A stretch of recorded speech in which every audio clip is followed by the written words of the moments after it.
Alright, good morning guys. So for today's video, magsasalang na tayo ng mga itlog.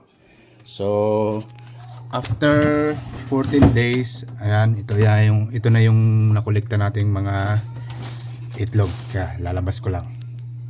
Alright, ito. So after 14 days, ito lahat ang nakolekta nating mga itlog. So madami-dami din. Dalawa lang ang inahin natin na ng itlog dito.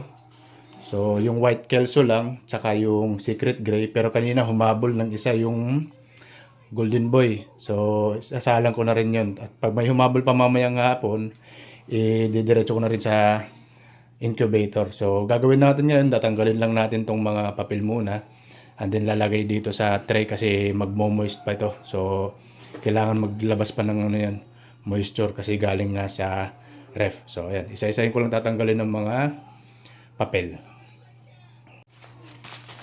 Ayan, tanggalin lang natin isa-isa. Yan, white kelso. So hindi ko pa pala nabibilang kung ilan lahat. So mamaya malalaman natin kung ilan lahat yung ano. Ito, secret gray. Iwalay ko na. Meron ditong sweater na isa pero hindi ko isasali. Ayan, white kelso din. So, basta mas marami dito ang white kelso. Masipag mangitlog yung white kelso na inahin eh. Ayan, white kelso rin. Ayan. So, di ko napapakita lahat para mamaya bilangin na lang natin kung ilan lahat na kolekta natin itlog. The secret gray. Alright, so ito lahat ang nakolekta nating itlog sa loob ng 14 days. So, yung white kelso, 10, 6 na sa secret gray, at ito yung kanina na humabol sa golden boy ito na nakakross sa Milsim's gray. So, ayan. Hihintayin lang natin to maglabas ng moisture. Ayan. Makikita nyo, tutubig na. So, pagkatapos ng moisture, pupunasan lang natin at saka natin isasalang sa incubator. Itong white kelso, posibleng madagdagan pa to ng isa kasi kakak pa ng kakak yung ano natin, inahin. So, ayan. Hintayin lang mo moisture, tapos punas, and then salang na natin sa incubator. Right?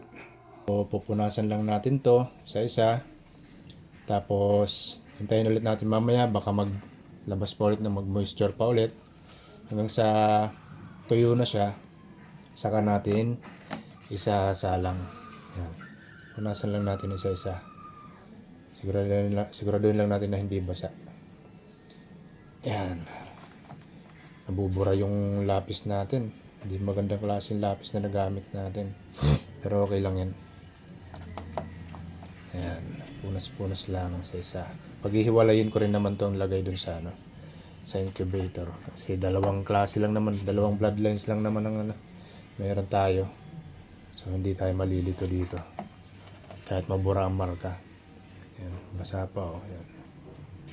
So yan, punas-punas lang hanggang sa wala nang lumabas na moisture, saka natin isasalang.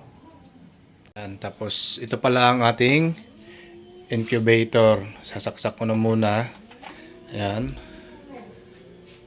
Yung incubator natin kasi nakalagay sa, ayan, may sarili. Pag bumili kayo nito, may instructions na siyang nakalagay dyan. So, saksak daw muna ng 1 oras para masigurong hindi papalya.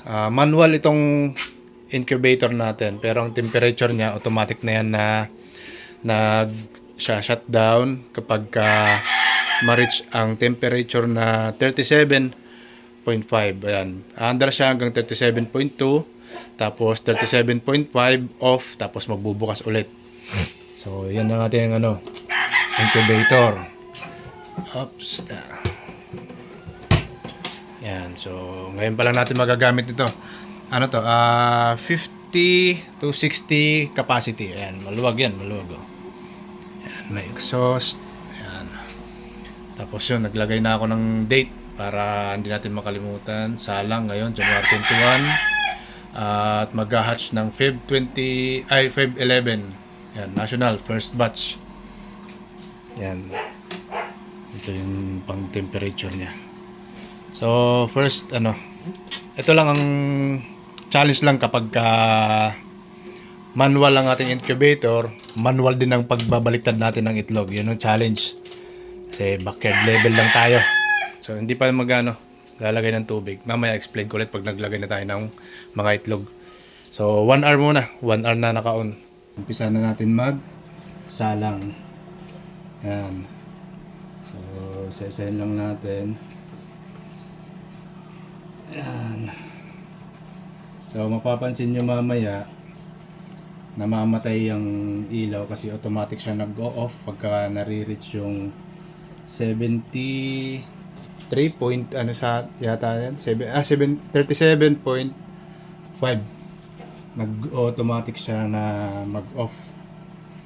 So yan, saan natin sa isa. Sana ay makapagpapisa tayo ng ating unang pagsalang. So, pag naumpisan na natin isalang to, after 2 hours, baliktad. So, ganyan lang, paulit-ulit.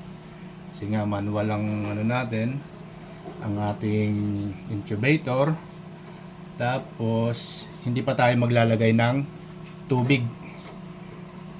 At, yun ang nakalagay sa instructions. So, ayan na lahat ng itlog natin. Ang pagbalik-baliktad hanggang 18 days. And then once maka 18 days na, hindi na siya gagalawin at saka na tayo maglalagay ng tubig. So, yan ang proseso ng ating manual na incubator. Alright, sara lang natin. Ayan, may lock yan dito sa gilid. Ayan yung instructions. Alright, so salang January 21, born date ay February 11, then national first batch. So yan ang natin, hihintay na lang tayo. Sana marami tayong mapapisa. Alright, thank you.